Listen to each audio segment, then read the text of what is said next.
A billionaire came home unexpectedly and stood petrified seeing the black housekeeper with his son. The aroma of fresh herbs still floated in the air. Sunlight filtered gently through the window, casting warm shadows on the kitchen's immaculate marble countertop. At the center of it all sat an enormous silver pot on the stove, surrounded by vegetables at its base, like a setup for a cooking show. Except that inside this pot was a baby, a chubby, half-naked white little boy, about a year old, laughing heartily, his brown hair curled from the heat, his rosy cheeks glowing with joy. He was splashing with a bunch of parsley and a yellow zucchini. Frozen above him, her hands supporting his small body, stood Celeste, a black woman in her 30s, her dark and smooth skin, her black and white uniform impeccable with puffy sleeves and a matching headband, her eyes wide open with horror. From across the room, the door slammed. Raphael Beaumont, 38 years old, billionaire tech mogul, stood in the doorway, his face red with disbelief, his eyes fixed on the baby, his baby, in a pot, on the stove. His mouth opened. What is this? His voice echoed through the silent house. Celeste jumped. Mr. Beaumont, wait. Are you insane? He screamed, rushing forward, nearly slipping on the tiles. Get him out of there. Get him out. Celeste immediately lifted the baby, still laughing innocently, and pressed him against her chest. This isn't what you think. Then what is it? Raphael barked, his face red with anger. You put my son in a pot with vegetables. Do you want to get arrested? I was giving him a warm bath, she replied, her voice sharp. He had a rash, the doctor said. Warm bath and herbs to soothe the skin. You don't put a child in a damn pot on the stove. The stove wasn't on, she cried before catching herself, her voice trembling. I would never hurt him. Never. Raphael, his hand still shaking.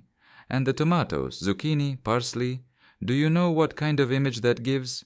You think this is funny? Tears rose in Celeste's eyes. He loves it. He thinks it's a game. I've done this before. Ask the pediatrician if you don't believe me. The baby then let out a cry of joy, pulling on a coriander stem stuck to his belly. Raphael stood frozen, his son in perfect health, laughing, radiant. Then his gaze returned to Celeste, who was fighting to keep her composure. He stepped back, his voice low but icy. Who gave you permission to treat my son like a lab experiment? Celeste's jaw tightened. Nobody needed to. You weren't here. The silence became deafening. Raphael blinked, stunned. What did you just say? You weren't here, she repeated calmly. It's been over a month since you left. No calls, no news. He needed care, attention, love, and I gave it to him. Raphael's face contorted between confusion, shame, and anger. Celeste gently rocked the baby, who was beginning to get restless. I wasn't expecting your return. Nobody was. He looked away, murmuring, almost to himself. You're just the housekeeper. I'm the only one who's been here since his mother died, she replied firmly. Don't reduce what I've done to a simple job title. Raphael really looked at her for the first time, her trembling hands, her tired eyes, the baby's arm resting on her shoulder. And suddenly, the absurdity of the scene he had discovered crumbled under the weight of context. He stepped back further. I need a minute. You've already had minutes, Celeste murmured. What did you say? Nothing, sir. He turned on his heels and stormed out, muttering that he needed air. Celeste remained in the kitchen, holding the baby. Her knees wavered, her throat tight. She looked down at the vegetables, still scattered around the pot, then at the child's face, already sketching a sleepy smile. You couldn't wait for nap time, could you? She whispered, brushing a strand from his forehead. A tear rolled down her cheek, but she didn't let go. Raphael paced, his hands pressed against his temples, jaw clenched. Cold marble under his feet, but in his head echoed only his son's laughter and Celeste's voice. You weren't here. He wanted to scream, at her, at himself, at the silence.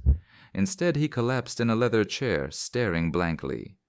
He had gone to London to finalize an acquisition. 4 weeks became 5, then 6. The board needed him. Investors were pressing him, and each time he had justified not calling. What could a baby possibly miss? He ran a hand over his face. A pot, he whispered. Lord. Then he heard footsteps, neither hurried nor worried, but steady. Celeste stood in the doorway, holding the baby dressed in little pajamas, chewing on a plastic spoon, his eyes wide and already heavy with sleep. Raphael looked up at them. "I put him down for his nap," she said in a neutral voice. He nodded slowly. A long silence settled. "I'm not going to report you," he said. She raised an eyebrow. "I wasn't expecting that." "I was angry," he admitted, standing up, "but also lost. You have to understand what it looked like." "I understand," she replied. "But you also have to understand something. This child, Ethan, he cries for you at night. Every time he hears a car door, he looks toward the hallway. Every time the phone rings, he reaches out as if he thought it was you." Raphael looked away. "I don't know what kind of father you thought you were being, but your silence didn't protect him from your absence." "That's not fair," he protested. She stepped closer. "Fair? You left him in my care 2 days after the funeral, and you disappeared. No goodbye, no instructions, just your credit card on the table."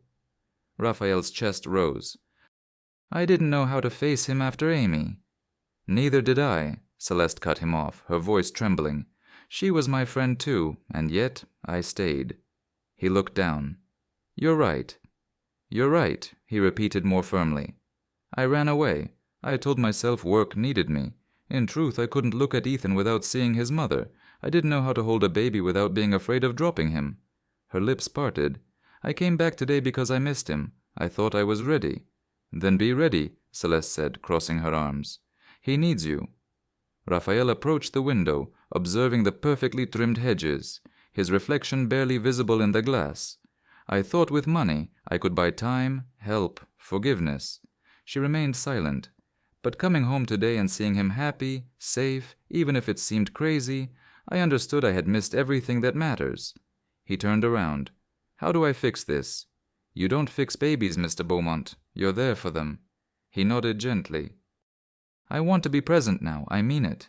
Can we start over?" Celeste studied him. "Not for me, for Ethan." "Of course." A long silence stretched, then Celeste headed toward the hallway. "Come on." "Where?" "He won't sleep long, and he'll wake up looking for someone." Raphael followed her. The room was soft and warm, the crib swaying to the sound of a lullaby. Ethan stirred, sucking his fingers, eyes half closed. Raphael stood frozen above him. "Can I pick him up?" Celeste nodded. "Support his neck. Don't rush." With trembling hands, Raphael gently took the child. For a moment, Ethan wiggled, then nestled against his chest. A small whimper, then calm. Raphael's breath caught. His arms adjusted instinctively. He closed his eyes. Celeste stepped back silently. "I had forgotten how small he is," Raphael whispered. She sketched a smile. "Wait until he throws a spoon at your face." "I'm sorry," he breathed to Ethan. "For everything." The baby moved a little but didn't wake up, resting peacefully. Celeste turned around, but Raphael called her. "Celeste." She turned back. "Thank you for loving him, for not leaving, even when I did." She nodded. "I didn't do it for you." "I know, that's why it matters more." She looked at him, holding his son, no longer the billionaire, no longer the absent one, but just a father. Too late perhaps, but trying. And maybe she thought that was already a beginning. If this story touched you, don't forget to click like and subscribe to Stories That Matter to discover more moving, intense, and surprising tales. Tell us in the comments where, in the world you're watching from. We love reading your messages. See you very soon. Stay kind, stay curious, and